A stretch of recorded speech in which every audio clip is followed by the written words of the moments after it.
Thank you very much. I want to thank you first and foremost for coming. Thank you. My name is Alice, and I come from Kenya. I'm a Humphrey student, Humphrey Fellow from Kenya at the law school. So I was asked to come and give a presentation based on my experience at IOM, International Organization for Migration, and to give you a global perspective. I recognize that there are many organizations that have a global approach, and so and there are many that are doing the work: UNODC, ILO, UNDP, and many international NGOs. But because I work for International Organization for Migration, I'll talk about IOM. So basically, I've been working for IOM for the last close to 10 years and working on counter-human trafficking work for about 6 years in the region, that is in the Eastern Horn of Africa. So I'll give you a perspective from a global perspective, what we do, and then try and narrow it down to our region, and maybe what are some of the lessons we've learned that perhaps can also be applied.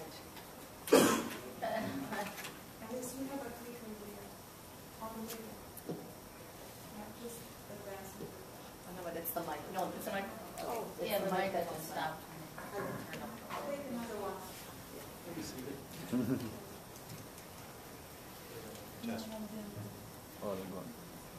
Turn off the lights a bit.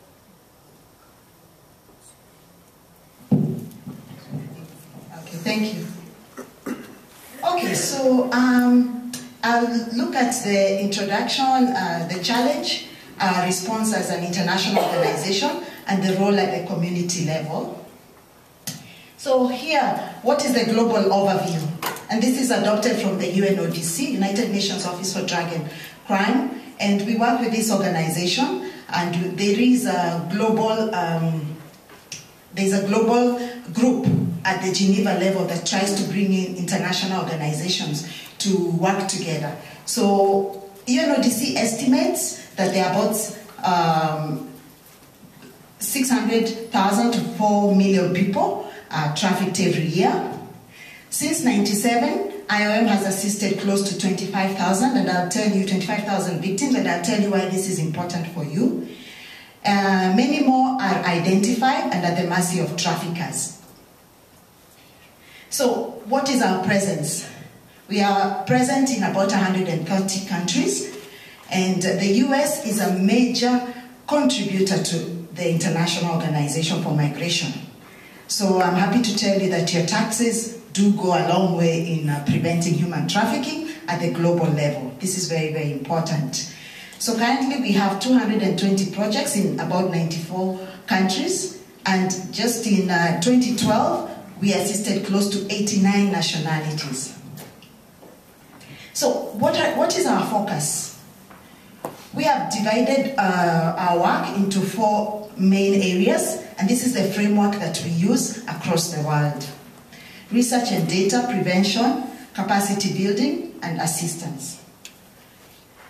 Now, when it comes to research and data, this is very, very important. As you have seen with the Safe Harbor law, research-based evidence is what convinced many policymakers to actually pass this legislation. So research is very, very important, and this is one thing that we do. So next time you're looking for information globally, just Google IOM and you'll find a lot of research material. You can see from the statistics that majority are female between 18 and 24 years, but it's very, very important to note that there's a steady increase of male victims. A lot of times when we talk about trafficking, the first thing that comes to our mind is sex trafficking, and hence women and children.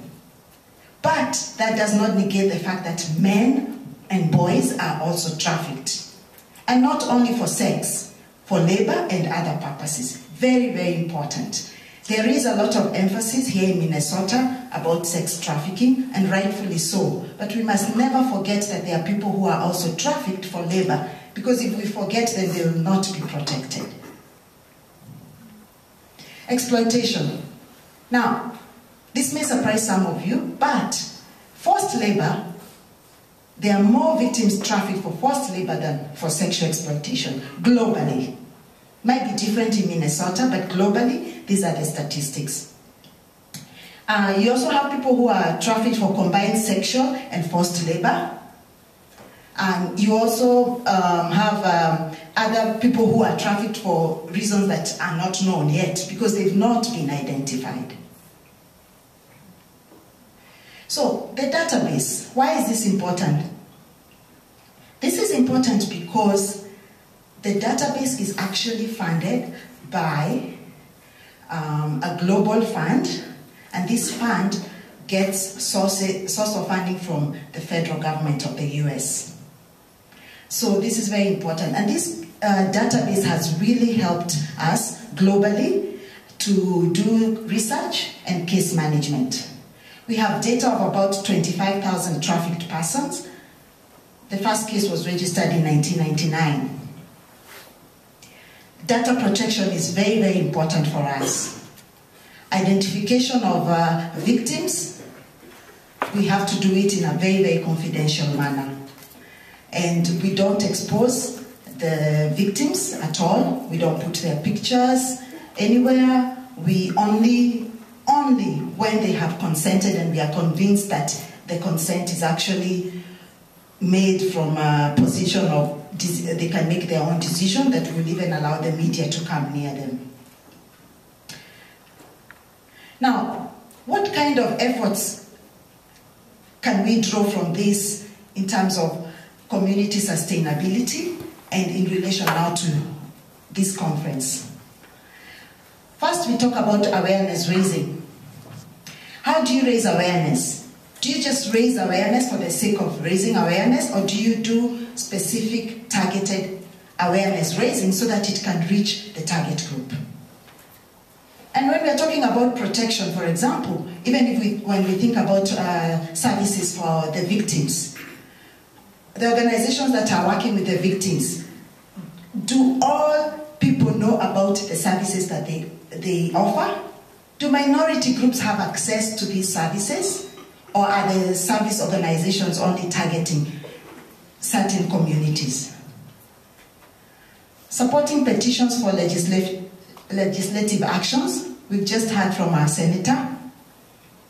And this is a very, very important aspect that you can take up to support the work that she's doing, because that way it's sustainable and you feel a sense of community, a sense of awareness. The leaders that you choose, do they promote legislation that is going to protect the victims? Training of hotel workers. The Carlson Group is doing a wonderful job, and I wish this can be replicated in other parts of the world, especially in our region and the Eastern Horn of Africa. What about advocating against establishments that promote demand? For example, strip clubs. Joining coalitions. So let me go quickly. So we have. So if we come to awareness raising, some of the ways we found that work is, for example, through provocation. I don't know, does that image provoke you? I don't know. But it did provoke people in South Africa. Prevention. We are aware that there are people who actually go out of their way. They create establishments like recruitment bureaus in our region, and what they do is they promise people that they are going to give them jobs wherever they are going. But when the people arrive on the other side, the story is different. So these kind of posters asking you, beware of visa contractors. It might not be very, it might be difficult for you to identify with this situation because perhaps as an American you may not require a visa to many places. But for people who come from my region, we require a visa for almost every country we go to unless it's our region. So when somebody tells you, I'll give you a job, and they tell you, I'm going to also help you get the visa, it's very, very easy to be convinced that you're actually going for a job. But when you get to the other side, you're exploited. What about demand? If you see this poster that says in Kosovo, buying sexual services of a victim of trafficking is punished with imprisonment of up to 10 years. What can we do in our community to address the demand? I don't know. I know there's freedom of speech, freedom of exercising the business that you want, but I don't know whether some establishments actually indirectly contribute to trafficking, because some of these women who are in these clubs or who are in certain places, are they there willingly? Some of them might be there willingly, but are all of them there willingly, or are they being coerced? And what can we do to address the demand? Who are the purchasers? But who are the people who are in this ring? Empowering. Many times we may have many advertisements that say, okay, don't do this, beware. But what if you're already in that situation? What do you do? Who can you talk to? And so when we talk about whistleblowers, we're saying somebody can't ask for help. Who can they call? Now this, I want to recognize, may not be the best example because of the, who can tell me, because of the number. The call number is too long. They may not remember. So I don't know whether sometimes we want to think of a simple number that anybody can remember, especially if you're a foreigner. You're still trying to remember what your mobile number is. It took me like 2 or 3 weeks to remember my phone number without looking at my paper. So can you imagine, as a foreigner, you don't speak the language? You don't need a long number. A 3-digit number, 4-digit might be enough. So maybe this is something that you could also consider, and I know the police, you have that.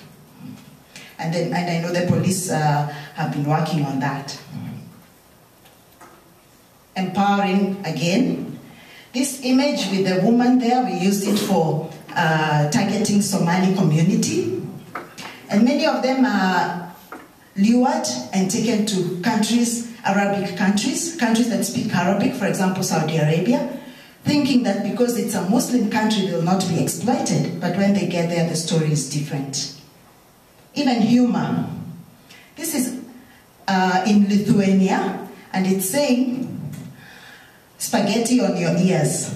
That means, you know, don't be cheated. Somebody is telling you a lie. You know, somebody is telling you a lie, and we can talk about it in the question and answer. So finally, what about preventing demand? We are talking about changing behavior. The things that you buy, are they made from slave labor? Are they made from the labor of people who don't really have freedom? We have an organization that we've been working with, and if you go to this website, buyresponsibly.org, you'll see the initiatives that are there. Looking also at the supply chain and trying to make sure that those who are down the supply chain are not exploited. And so globally, what we have done is we have contributed to legislation and policy development. In Kenya, I worked with the government, and now we have a comprehensive law addressing human trafficking. I worked also with the Tanzanian government. We've worked with Uganda. We are working with other countries in the region. And this is what we do globally, based on the Palermo Protocol. Developing referral systems to help all service providers come together. Developing curricula, especially at the consular services, so that people who are applying for a visa, or the diplomats, they are aware that actually trafficking can take place. I'll be happy to answer a question about that. Infrastructural upgrades, we're talking about improving infrastructure, if it's biometric, and that's a different department in our organization, but we work very closely with them. So, Global Assistance Fund, the fund that I talked about, is funded by the US State Department through the Bureau of Population and Refugee and Migration, and it has been very, very beneficial for us as an organization, so that anytime you come across a victim and you don't have a project that can help them, then you can always get money to assist that victim. So I want to thank you very, very much as taxpayers for contributing to that fund. And so for that, I want to end my presentation. Thank you.